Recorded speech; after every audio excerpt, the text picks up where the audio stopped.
I did a panel on Sunday, and it was a panel on toxicity and content creation, and it was moderated by Dr. Kelly Dunlap and Dr. Rachel Cowart, and I was on that panel, as well as Zombaekills and Negaoryx. And I have to tell you, it was a really powerful panel to be part of. I think it was a great conversation. We talked not only about, some of the experiences that we've had and what that effect has had on us, but we also talked about actually finding some solutions and offered up some solutions, or at least some tools and some suggestions that we'd like, to see in some way, shape, or form, if not being the absolute best solution, at least help inform maybe some change and some work towards finding a solution for some things. We have been doing this channel since June of 2020, so we're getting close to a year, just a few months away from it. And we are, small streamers, make no bones about it. We're still growing, finding our people, finding our way in this crazy content creation space, and finding you, our audience. But, we have not been exempt from experiencing some really toxic behaviors and folks coming in, to our streams and to our space. Because it's a little bit of a scary thing to do, to open yourself up when you don't know what's going to happen on the other side. And you get some glimpses, and maybe the glimpses aren't great. For us, it's been, more than a handful of things that we've experienced. But we've had some people say some really atrocious things to us in chat, looking to get a rise or a reaction out of us live. I think that we've done a pretty good job of not leaning into giving the trolls what they want, but it's not a comfortable place to be when you're trying to build a community and build an audience. And right now we don't have the big numbers when it comes to concurrent viewers, but you guys are finding us, and you're coming through, and you're hanging out, and you're joining us for the podcast, and really raising some great questions and joining the conversation, which we absolutely love, because that's really what we're trying to accomplish here, is to build a space to talk through things and to share experiences, both from our side, but also to hear from you guys about your experiences and what your thoughts are on a lot of the issues that we're bringing to the table, because we believe that through conversation, that's how we get to understanding, and through understanding, that's how we get to empathy and kindness and caring and building communities and spaces that are a reflection of those things. We know the gaming space to be good. We can see all the money that we raise for charity, and how giving people are from their pockets and of their time, and volunteering, and, doing games for good and Extra Life and so many other things. We know inherently that there is more good in the space than anything else. So why is it then, when it comes to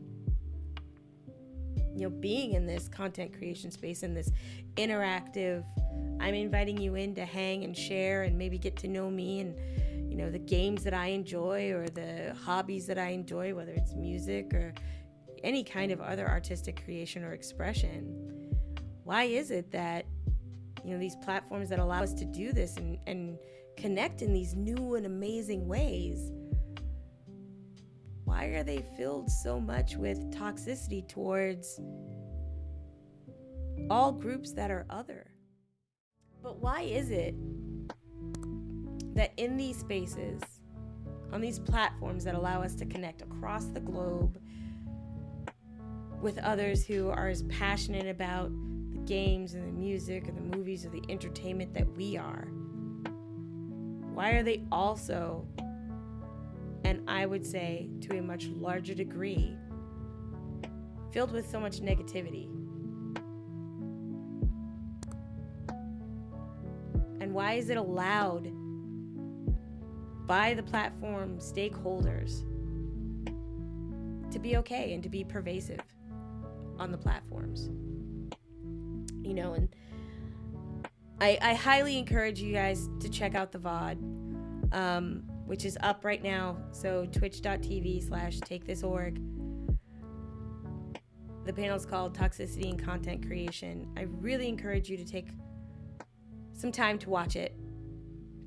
And all the way through the QA section, there are a lot of really good things that were shared in that panel. And I think some really good ideas on how to combat. We all know that toxicity isn't cool. Toxicity is not a thing that is going to make the platform better, right? Like, and that's not to say that, oh, you can't trash talk, because trash talk is different than being toxic, you know. And some of the things that have been hurled at us, racial slurs, death threats, like, that's not trash talk. And we all know this. We know the difference between the two, right? You know, try again, sucker, is very different than telling somebody that they speak eloquently for a monkey. Very different. I know we can be better. I know we can demand better. I think that if we do the work to call out when we see behavior that isn't cool, that we as members in the community call it out for what it is, let people know that, hey, that's not cool what you just said. Here's why it's not cool, and I really wish that you would think about it before you do that again. And report those things as we see them on every platform that we see them. I think that we can get some groundswell going behind change. For a long time, I stopped reporting when toxic things were happening to me. To give you guys a little bit of a background, I've been playing games ever since I was a kid. So that was like, you know, mid-80s. That's when I started playing video games. And I moved away from it from a while, and I came back when about a year after the original Xbox launched. It was when I got back into gaming heavily. You know, I'd had an application that I installed on my Mac that let me play PlayStation games on my iMac. And so I was playing PlayStation 2 games on my iMac. I never actually owned a PS2. But I have a lot of PS2 games because I was playing them on my iMac. And so I came back into the console world with the Xbox. And not because I was a big Halo fan, but I loved the idea of being able to play games online. I got a GameFly subscription so I could bring games in regularly to play on the system. Because there were demos that were available, but like, sometimes you don't know if you want to like drop that $40 on a game until like you actually try it out. And so I would have all these games rented and try them out. And I'm a big fan of fighting games.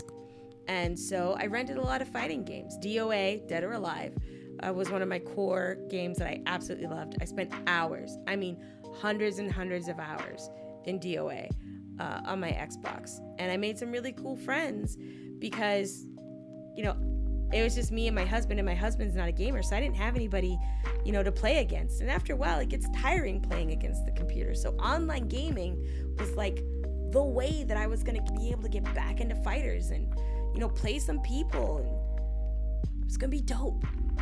I had a lot of really bad experiences playing online games in Xbox Live. To the point where I got pictures sent to me that I didn't ask for, reported them. Nothing happened. All kinds of things sent to me in direct message. And what really was uncomfortable was that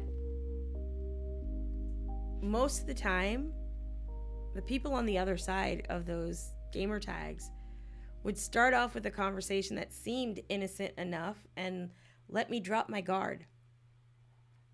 So that when the shoe came from the other foot, it really knocked me for a loop. It was not cool. It was not fun. And eventually I had enough experiences where I reported people. It seemed like nothing happened. I got a temporary ban. And I only found out about the temporary ban because they then followed me to my social profiles when they got banned to attack me there because they were banned. And that wasn't cool. I actually had one guy that followed me through my Twitter to my personal Facebook, relentlessly sending me messages, private messages, direct messages, saying that he was going to kill me and everybody that I loved, wishing all kinds of illnesses upon me. Like, this is somebody who didn't even know who I was. They just knew my gamer tag. And because I'm a marketer and I believe in branding, my gamer tag is the name that I use when I set up all of my social accounts, so it was easy to find me. I just got so bad that I just stopped trusting online gameplay. So I don't play multiplayer online games for the most part. Every so often, I will pick one up if I know that I have a lot of real life friends that I feel comfortable with that are playing the game, that I can set up time to play with them. And even at that, it's play with them, not play with them and rando people that they're playing online. So unless I've got a big old group of friends that we're going head to head, a 6-on-6, I don't play that. And I avoid those games like the plague. So there's a lot of games that I don't play. And I don't get to have that experience that so many other gamers have because I don't feel safe in the space. Because the space is not safe for me. Reporting so far has not worked for me. More to come. More conversation to come. More community building to come. More calling out the things that we'd like to see changed, but offering up how we'd like to see them changed and some solutions. Because I think it's important to not just say that something's wrong. Because nobody likes that. That's not constructive. Ooh, that doesn't work. Okay. Well, why doesn't it work?